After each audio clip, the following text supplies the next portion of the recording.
I've been giving a lot of thought to community recently over the last week or so, and I think I've already shared this. Oh gosh, I'm gonna. there's a cord. So there's a pretty interesting guy called Brian Solis. His title is digital anthropologist. That sounds kind of cool, right? And he says, community is much more than belonging to something. It's about doing something together that makes belonging matter. Right? Right? Yeah. So this is a bunch of doers right here that you're going to hear from today. And they are operating in some of the most challenging corners of the world, really making a huge difference, delivering water, working with smallholder farmers, energy, you name it, empowering women. There's all kinds of amazing things that are happening in this room. And because each of them are going to speak, I'm not going to speak for very much longer, except to say that I could not be happier or prouder. I say this every single time. I want to look each of you in the eye and just to say, I know that you can do anything. You're so smart, so capable. You can choose to do anything you want. And you choose to do this. You choose to wake up every single day and make a difference. I'm just so humbled and inspired by each and every one of you. So thank you so much for being here. A couple of shameless plugs. So one is about our session this afternoon. So if you think that impact investing is not quite fit for purpose, and maybe you can't have your cake and eat it too, come and join us for a highly interactive session this afternoon at 3:15. Should be a lot of fun, a little provocative.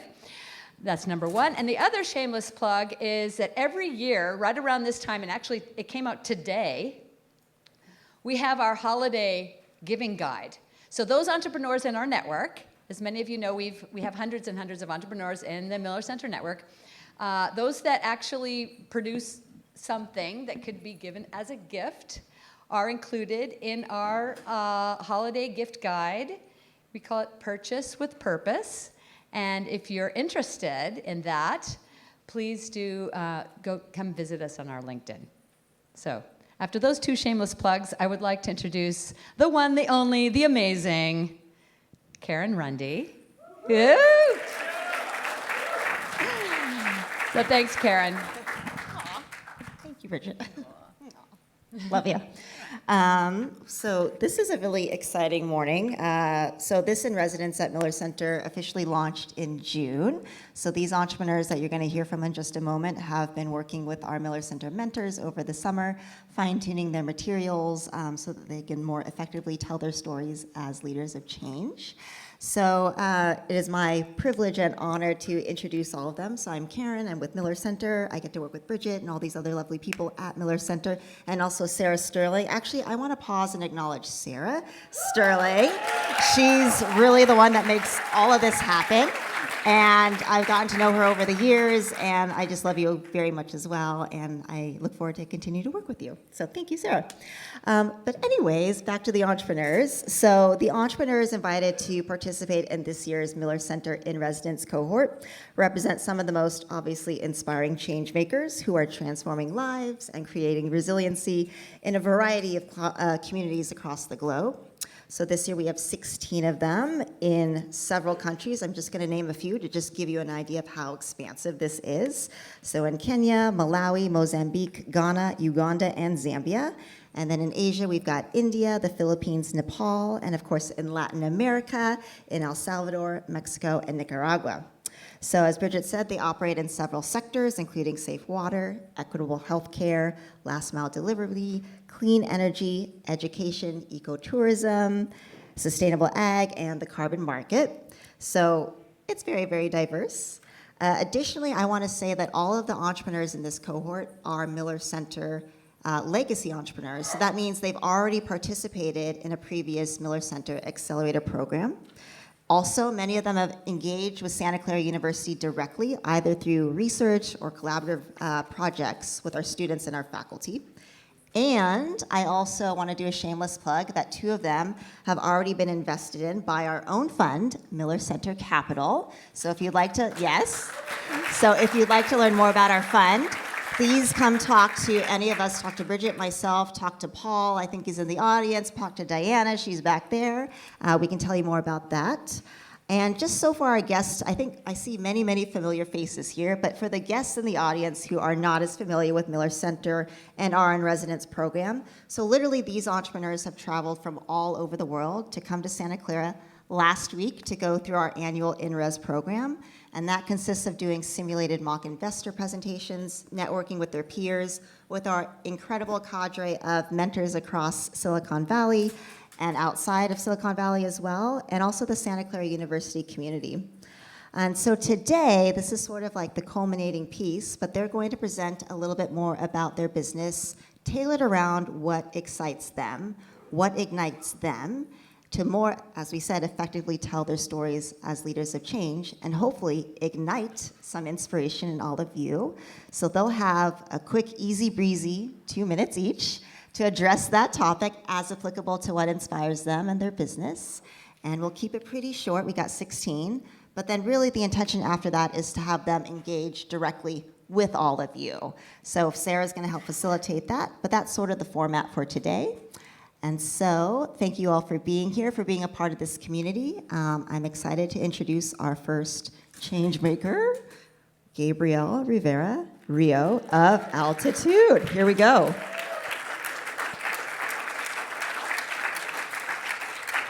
Thank you, Karen. This is the... All right.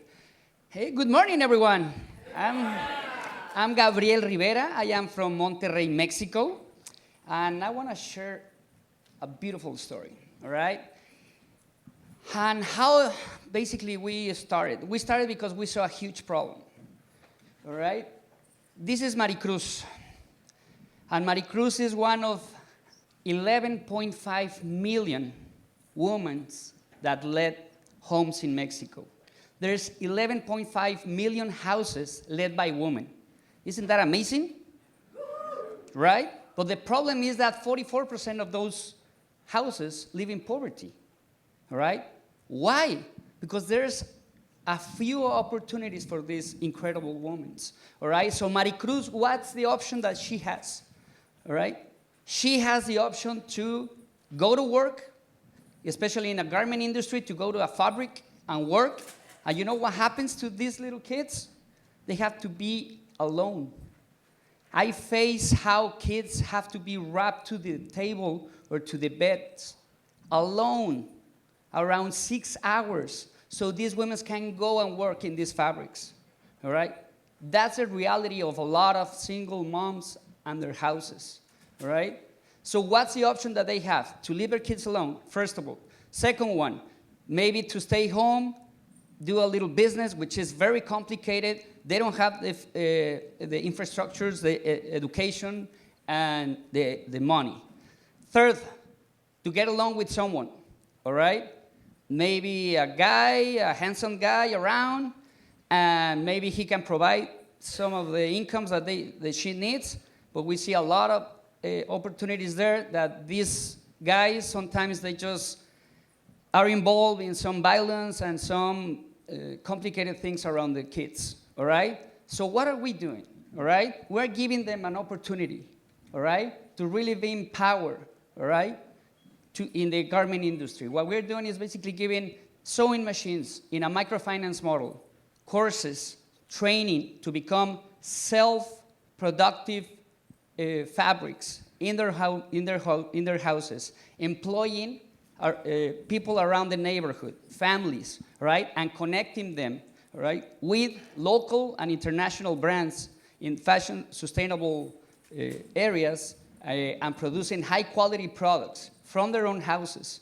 Right now we are impact 3,000 houses, right, 3,000 houses that employs 8,000 incredible women, right, that we're lifting out of poverty, right. There's 11.5 million more, all right? So I will be lovely to talk about it, how we do it, and to share and of course, to help us to impact not just Monterrey, Mexico, and LATAM. Thank you very much.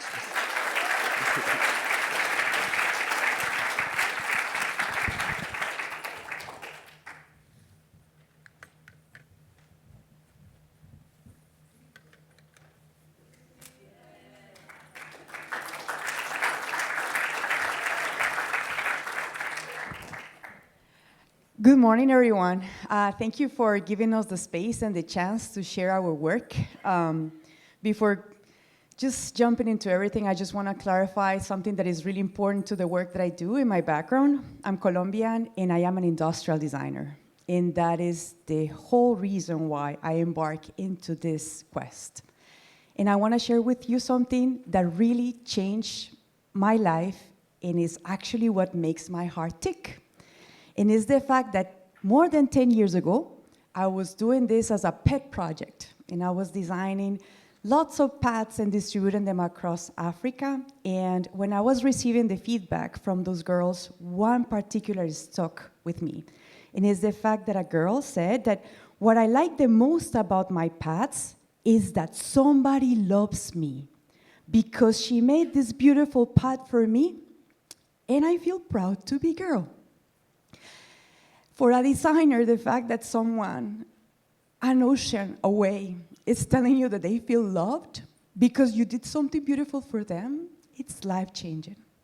So that was the entire fuel that put me and set in motion this company or this mission, which is literally using design to change the status quo on period poverty and girls' agency. How?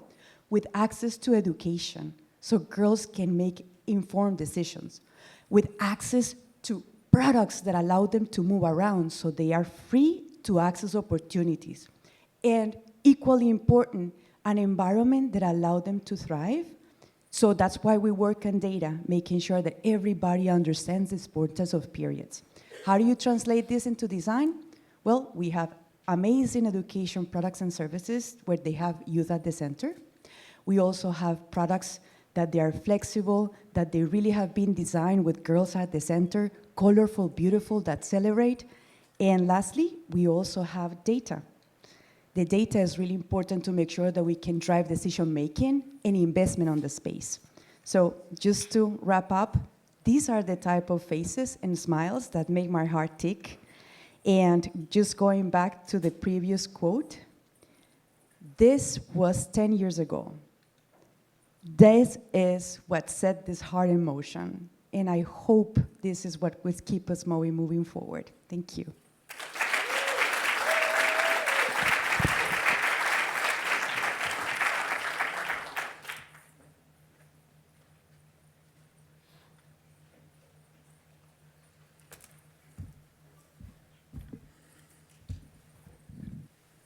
Thank you very much.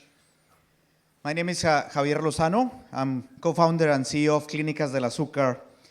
I'm very proud to be here because I was here 11 years ago for my first in-residence at the Miller Center and then at SOCAP with one clinic. We had 1,000 patients. And just 2 days ago, we opened the 48th clinic. We have served now, serving now more than 400,000 patients. And in 2 weeks, we are about to open the first clinic in San Antonio, Texas, our 15th clinic. And now we're becoming the largest private provider of specialized diabetes care in Latin America. A little bit about my story. Well, my passion is how technology improves people's life. I live a year and a half in an indigenous community in Mexico. When I was 17, I started the first nonprofit to do small-scale farming. So always, to me, if you want to do good, you have to do it well, but it must be an innovation to change the status quo. So I was I did physics engineering, I worked for large corporations, and then I went to MIT for my MBA. And as a hobby, I started taking many of my classes at the Harvard School of Public Health. I did a project for the Minister of Health of Tanzania in how to diagnose diabetic foot for the islands of Pemba and Zanzibar, with the Harvard Banger Group in how technologies increase adherence for people with diabetes, in South Africa about innovations in chronic care. So I was doing a research about the A1C point of care new equipments. So I said, well, let me call my mom. She had 10 years with diabetes. So I called her back in Mexico and say, Mom, can you tell me more about your diabetes? It was the first time I asked her about it. And the first thing she said, I'm exhausted. Just going from one place to another one, always doctor make you responsible. She will try to lose weight, she couldn't, and the doctor will blame her, that it was her fault, that she was not trying hard enough. Even the family start always to asking all the time what she was eating that, and she said, I prefer to eat by myself, alone. So at the end of the conversations, she said, I don't want to get care, even if I die from it. That was a shock to me. And I said, why we had great doctors, great medication, great knowledge around diabetes, it's still so difficult to access diabetes care. And ironically, I said, why we don't have the McDonald's for diabetes care? So diabetes is a catastrophe in Mexico. It's the #1 cause of death. More than 160,000 people die every year because of the lack of care. And I just quickly, we have a patient, Raul. Raul came to one of our clinics. He was with very high A1C levels. We have a one-stop shop. It's a membership fee. So he stayed at the clinic. And then 2 months later, he came back. And he said, I was passing by the clinic one Friday afternoon, and I was going to commit suicide on Saturday. So right now, there's people that are having an amputation in Egypt. People is dying in Pakistan. They're going blind in Africa. So the next goal is how we franchise our model to go internationally and how to harness our base data to eventually find the cure. Thank you.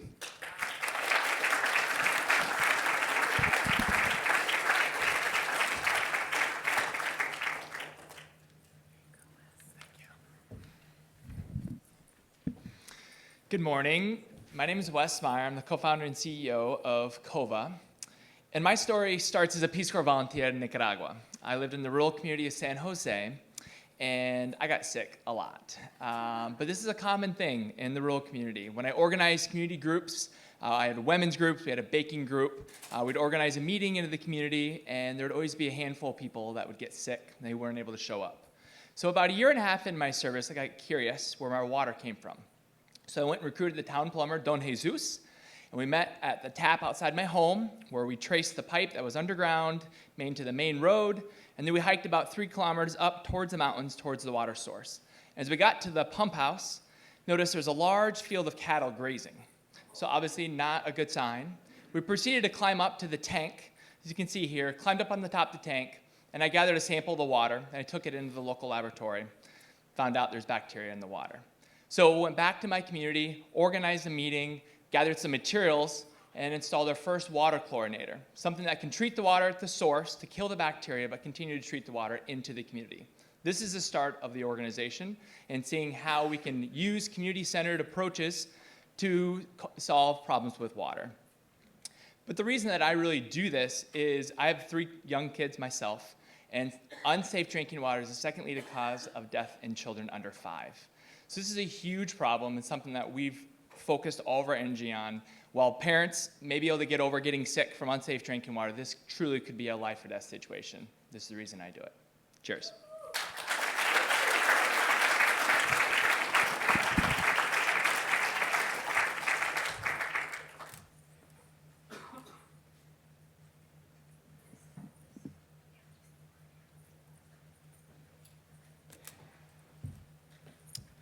Why do I do this? Why do I do what I do?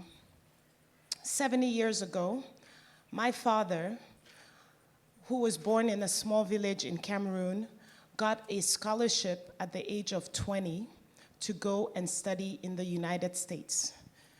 That scholarship changed the course of an entire family, many generations. And that is what today has empowered me to do what I do. I left a corporate job in Switzerland to go back home and build something, because as my father always said, the impact we leave is not in the form of the things that we leave behind, but in the lives that we touch and transform along the way. In Africa, there is 1.4 billion people. Half of those people are under the age of 30. They don't have jobs. They are as talented as my dad, but they cannot all go to the United States. So when I went back on and on to Africa with my children as they grew older, they complained about the fact that you don't get internet, you don't have good access to internet, you can't order anything, you can't, and on and on and on. And I said to them, what can you do? So what empowers me today and what leads me, in the words of Angela Davis, I think Bridget mentioned that this week, is I now do no longer accept the things that I cannot change. I change the things that I cannot accept. And this is why I went home. And in numbers, this is our impact in numbers. We have not only created jobs, we have empowered businesses, we're saving our continent for generations to come. And there's one more saying that I want to leave you with. As Ellen Johnson once said, if your dreams don't scare you, then you aren't dreaming big enough.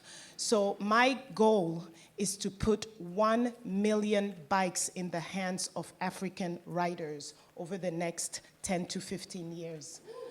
And this is what we're doing.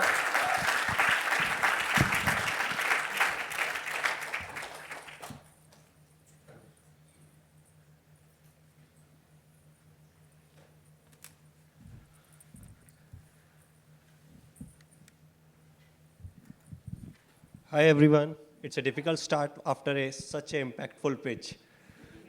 Okay, let me try again. So my name is Jasmeet. I am the founder of FCF. I born and brought up in a small city in north part of India surrounded by smallholder farmers. I worked in the corporate life for 15 years. And after working every hard, what assets I have built is, I have a beautiful family, amazing wife. Her name is Jasleen. My son, he is 8 years old. His name is Joyveer. So whenever I discussed with Joyveer, he talked about my company, what business you are growing, and I talked about his future. The business I am in is about climate change, and it's bound to give you a lot of information about extreme weather conditions, drought, flood, all the grim picture in the world. And when I talk about with my kid, the future, that what kind of college, studies, career, path they will going to build, I keep giving the positivity, but somewhere back in my heart, it gives the anxiety and discomfort. If I am not going to be around, will the future of my kid is going to be impacted by climate change? I'm fortunate enough to get these resources and secured. But when we talk about social entrepreneurs, not the entrepreneurs which are available in the room, but about the smallholder farmers who are having small piece of land as their assets, and they are doing the business of agriculture and relying on a big machine of irrigation, which we call rain. So whether rain is coming or not will decide their profit or their loss. So how they are going to secure the life of their children by the impact of climate change. So that is what drives us on a daily basis. What we are doing is very simple thing. There are a group of businesses who are also struggling for climate change because of the economic growth. There are the other set of smallholder farmers who want to secure 3-day meal. And the problem of climate change is making it more problematic.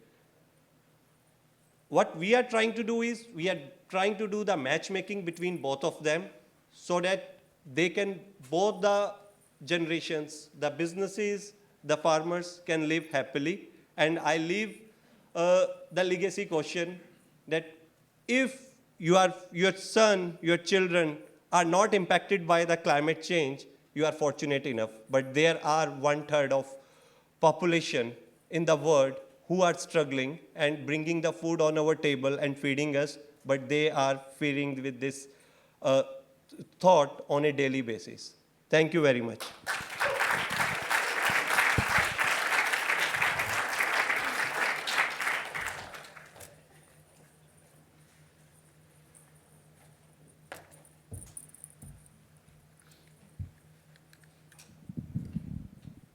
Hi, good morning, everyone.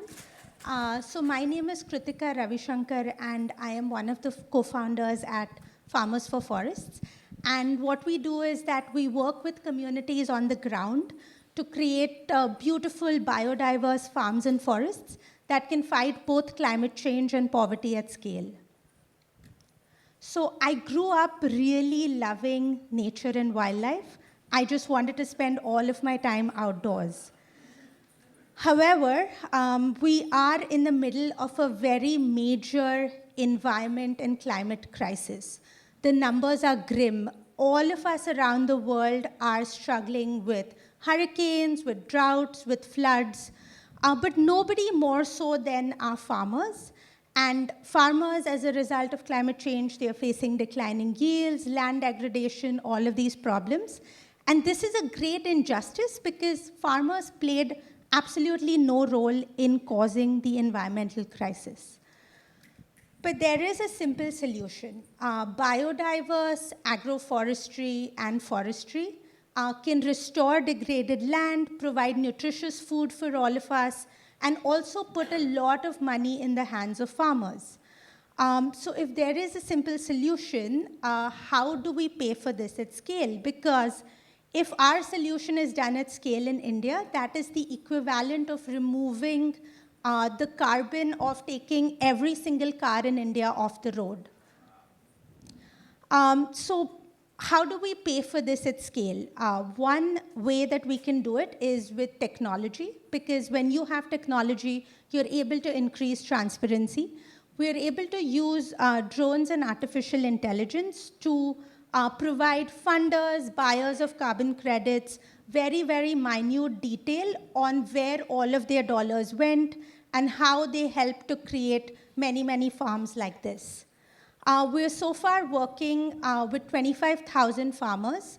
We've channelized over $2 million to these farmers, and we're hoping that together all of us can help farmers who are today the victims of climate change become tomorrow's climate change champions. Thank you so much.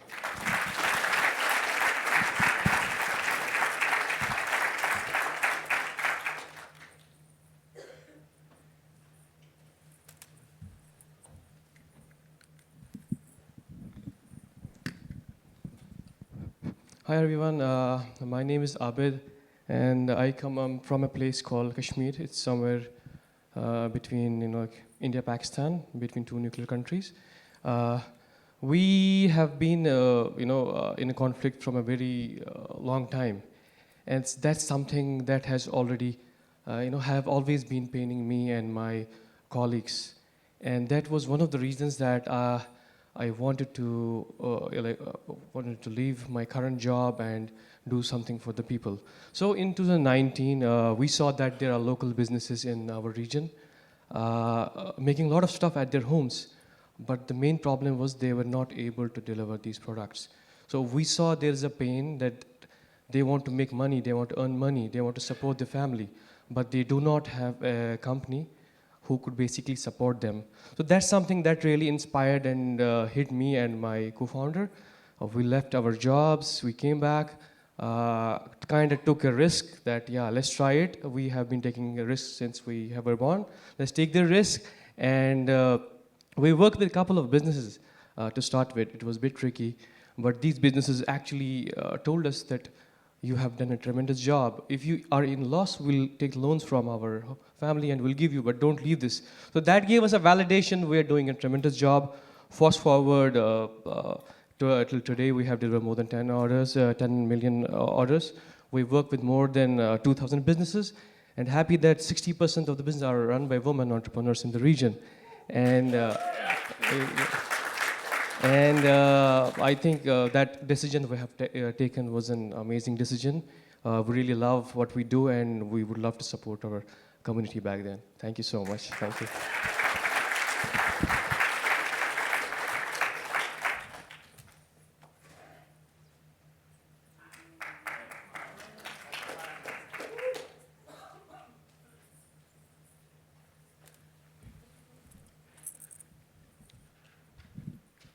Well, thank you very much. My name is Germán Zubia. I'm the CEO and co-founder of Hippocampus. In Hippocampus, we are on a journey to increase access to high-quality early childcare and education. So I had the opportunity to live in a community where this scene was part of the, the panorama of the region, no? And through this opportunity, I learned how difficult is to help.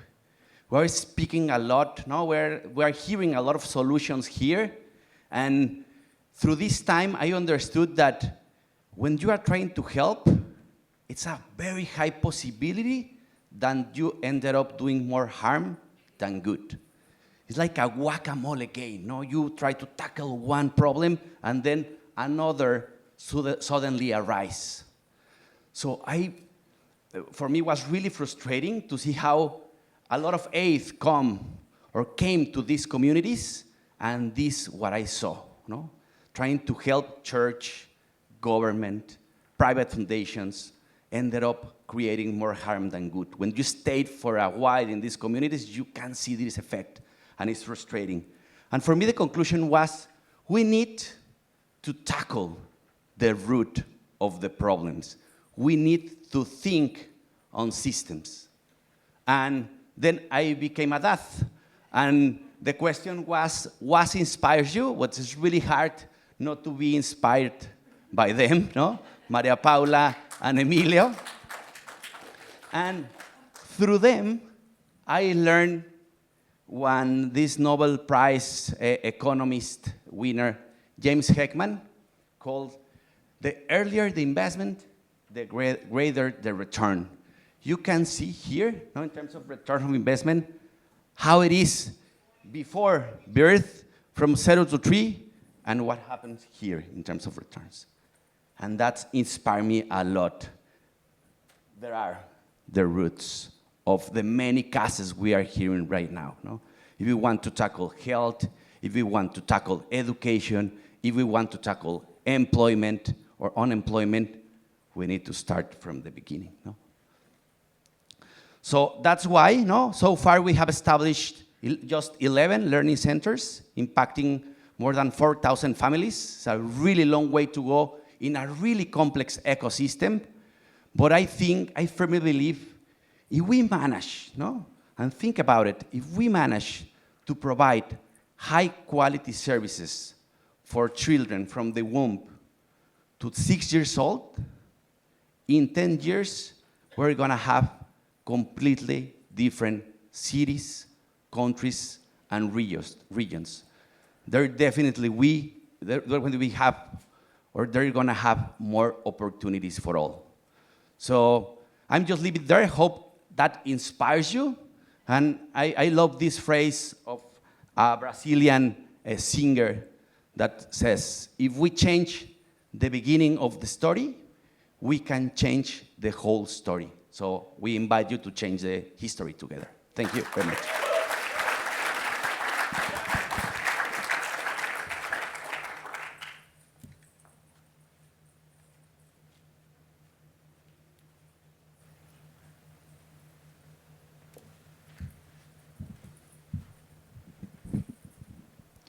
Good morning. I am Sona Shah, and I'm CEO and co-founder of Mia Penda. My journey started as a chemical engineer from Georgia Tech, and I graduated a semester early, so I thought, why not go somewhere different, go somewhere new? So I ended up as a primary school teacher in Western Kenya, and I loved everything about my experience there. except for the inequities that I was fortunate not to have growing up. Came back to the US and entered into a totally different world. I was in bioprocess research and development at a large pharmaceutical company. And I loved the engineering and the healthcare side of things. But I thought that my kids that I taught in Kenya may never see the medications that I was helping make. And that was the inequity that drove me back to graduate school to figure out how can we provide equitable access to healthcare around the world. During a biodesign course that I took with my now co-founder, Tess, we had an opportunity to spend some time in Ugandan hospitals. And that's where I met baby Zuri. Baby Zuri was a premature newborn who was struggling to breathe. She had respiratory distress. But she was one of 150 babies in this ward, and there were only 2 nurses to help care for them. Without any equipment, nobody really knew when these patients were in distress, and so they had trouble alerting the nurses. Why wasn't there any equipment? Well, the only equipment I saw was collecting dust in what nurses called the equipment graveyard. And that is why we created Neopenda. I did something funny? Keep going, I got it. Keep going. Thanks. That's why we created Neopenda. We create needs-based medical technologies to make them function anywhere in the world so that babies like baby Zuri have a fighting chance at survival. Our first product, NeoGuard, is a wearable vital signs monitor. One more. That continuously monitors patients' vital signs so that clinicians can look at one screen and be able to tell what's going on with all her patients. We've sold our devices to over 40 hospitals in Kenya, Uganda, and Ghana, and we're honored to have been recognized by the WHO and UNITAID recently. Now, we're on a mission to help scale our impact so that babies like baby Zuri have the fighting chance to not just survive, but thrive. Thank you.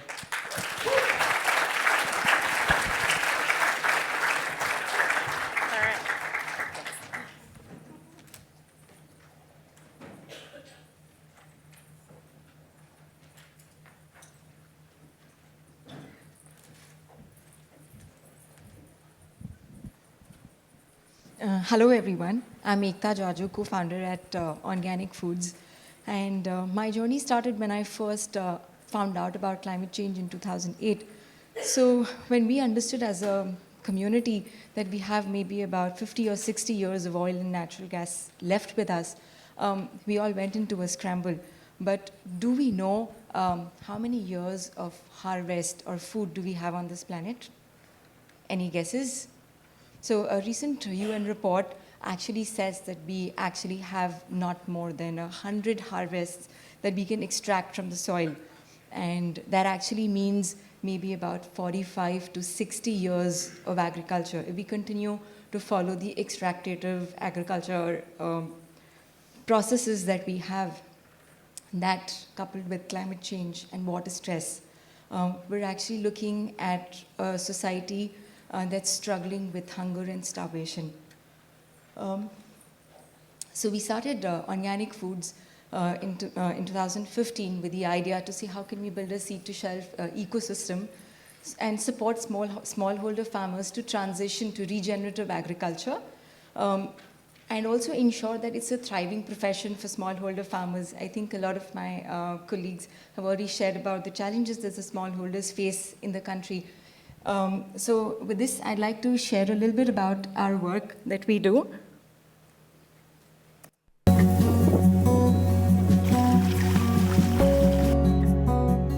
India's smallholder farmers face immense challenges.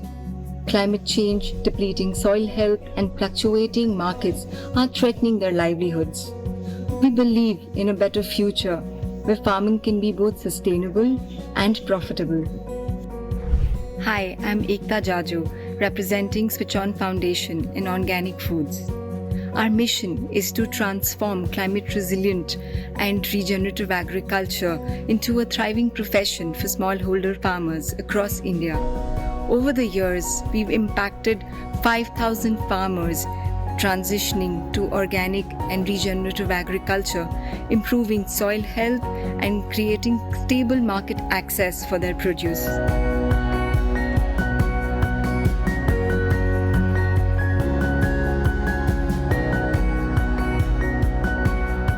We've seen remarkable success.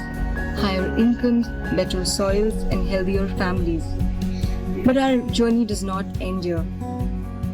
With your support, we will expand our work across 4 states, impacting 20,000 farmers. $500,000 grant will help us train them, certify them, and create market access for them.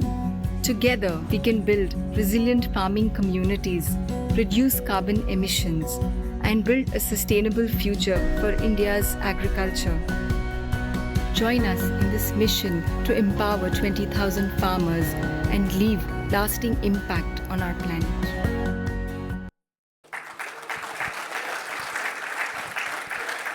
I'd love for this opportunity for all of you to join us in this transformative journey.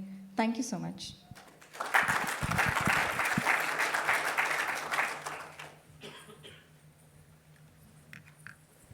Hello, I'm Shweta Jaju from Onergy Solar, director and co-founder. We started 15 years back, and we started by providing solar lighting solutions to smallholder. Let me begin again. We started very small by providing home lighting solar solutions in remote parts of rural India, and we started 15 years back. And we saw the life-changing impact that we had in the places that we were supplying, in the communities that we were supplying. We saw that there was this amazing feeling of fulfillment that we had when we were doing that.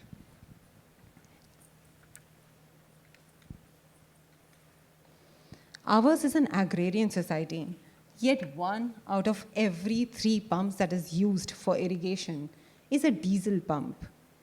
Imagine, there's absolutely no point that a farmer cannot drag a grid line to the farmland to irrigate his land. And that is where we come in.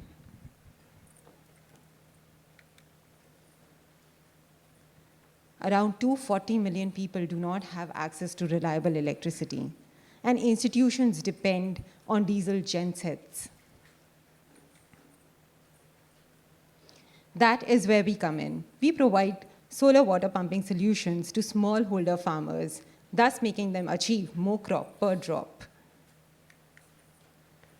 And we provide solar rooftop solutions, providing reliable, accessible, affordable solutions to residences and institutions. We want to create an impact. We have already created an impact of 1 million lives through our solar solutions, and we want to create another impact of 2.4 million lives in the next 3 years. And I know there are some beautiful, amazing people in this room who can help us in our journey. Behind the heart and soul of Onergy lies a fierce commitment to make India equitable and sustainable. And that is where we come in. We are wanting to do 2.4 million lives, impacting 2.4 million lives by our solar solution. Thank you so much.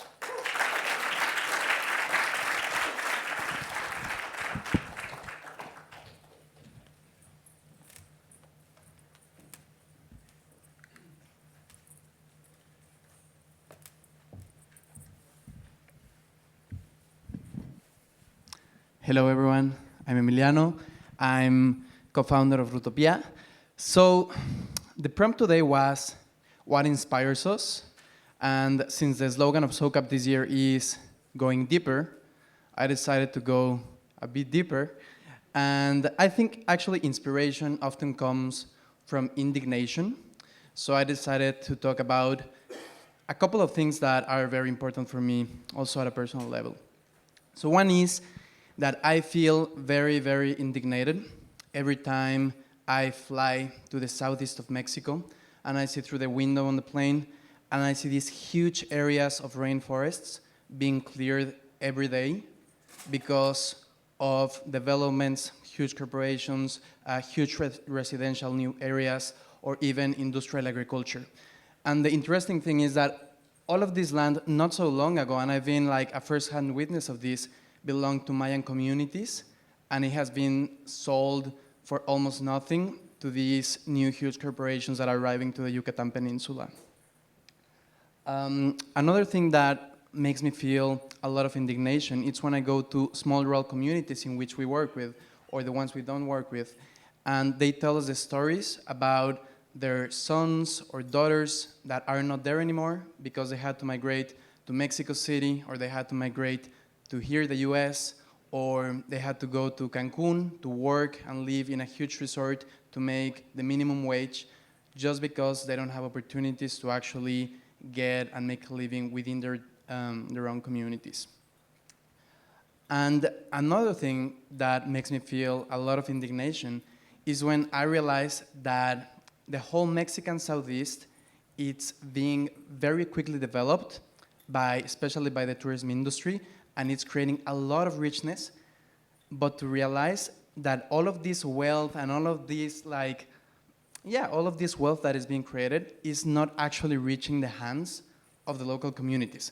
And this is the hands of the people that have been living in this area of the country and this area of the world for centuries and millenniums and have gone through colonization, discrimination, etc. And still today, they're living in their own homelands, and still they are not able to be accessing all this wealth and capital that has been made in their own beaches, jungles, etc.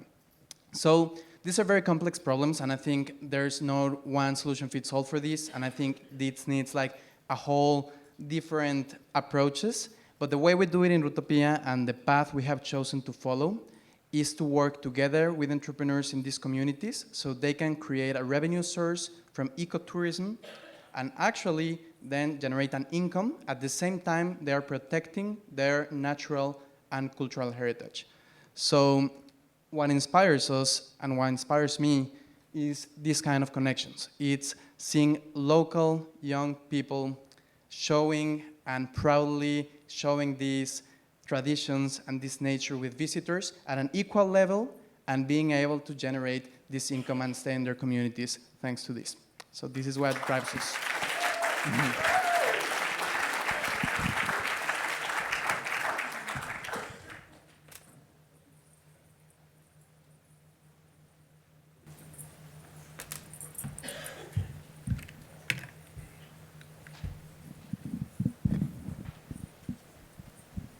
Morning, everyone. My name is Muzalema Mwanza, and I'm the founder and CEO at Safe Mother Alliance. I am a civil engineer by profession and a social entrepreneur by default. Meet Sarah.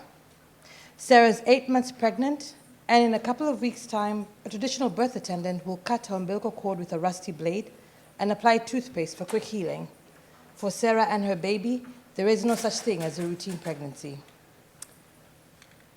Every year, more than 300,000 women and 2.7 million babies die during the brief window period between a baby's birth and a baby's first month. The major issues we found are lack of access to sterile supplies, lack of access to medical personnel, distances to nearest health facilities, and the high cost. When you ask me what inspires me and why do I do this, I was Sarah a couple of years ago when I found myself at a hospital being asked by the hospital to provide my own birth materials. No scalpel blade, no delivery mat, no gloves. And I was shocked that I had to do this, but I was lucky I could afford it, and I had a healthy son. But I found it unacceptable that 1 in 7 babies and 1 in 10 mothers died because of this. At Safe Mother Alliance, we provide last-mile solutions to provide access to healthcare. We design and distribute low-cost sterile products to pregnant women. We train birth attendants so that women do not give birth alone. And we also leverage technology to provide services to our digital app, connecting pregnant women to these resources that they need to ensure that they have a healthy birth.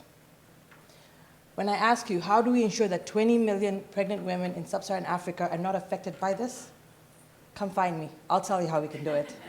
Thank you.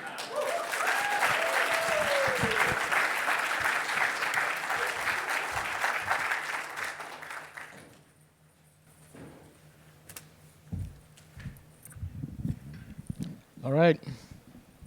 Good afternoon. My name is Sam. 11 years ago, I was living and working in the Philippines, and I was in a crowd very much like this when an organization came up and talked about how they rescued women from sex trafficking. So what devastated me was not just hearing about the many years that girls as young as 10 and women suffer, but then after finding out that when they are rescued, they are put into a shelter for a few months and then let go, which means that they get re-trafficked again. So I left my job in banking and I created a company that would provide technology-based jobs for survivors. 10 years later, we are 340 people in the Philippines and Nepal, and 90% of our workers come from a high trauma or high risk of exploitation type backgrounds. 32%, thank you. 32% come from a very high trauma background of traffic abuse, and unfortunately sometimes both. We're the largest company of its type in the world. So there are many ways that we measure our effectiveness and our programs, but this in one chart shows what happens. So as you can see, within 6 months to 2 years, their levels of extreme PTSD drops. So when I was in banking, I was obsessed about working with the best and brightest. And now I work with the bravest.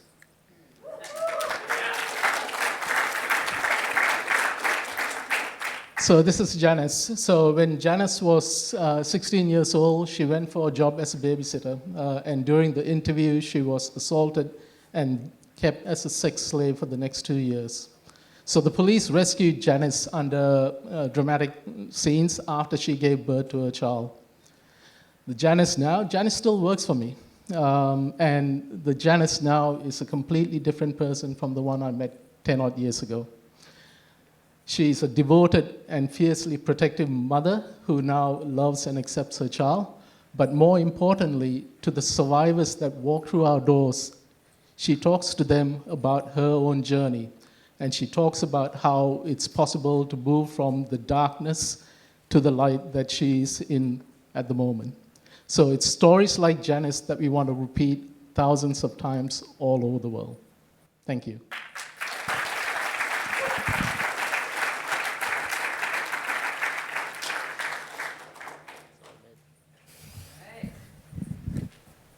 All right, thanks everyone. My name is Josh, all the way from the warm heart of Africa. I know what you're thinking. You're thinking, how do you say the name of this company? The company's name is Vitalite. Please say it together, Vitalite. There we go. All right, thank you. What brought me to Malawi, my story is based in love and faith, but I want everyone in this room to think about the first time they sold something. What was that tingly feeling you felt when you convinced the other person to purchase what you were selling? We are stuck in energy poverty in Malawi, and the only way we're going to get out is to power our communities. We've developed the fastest way to electrify a country, and we do that through entrepreneurs based in communities. We have touched over 500,000 lives by selling low-cost, high-quality solar home systems on pay-as-you-go financing, and we focus on availability, affordability, and accessibility. So, join us. I want everyone to look up Vitalite, please, and we're on our way to touching 2 million people in Malawi through after-sales servicing and solar home systems on pay-go financing. Thank you.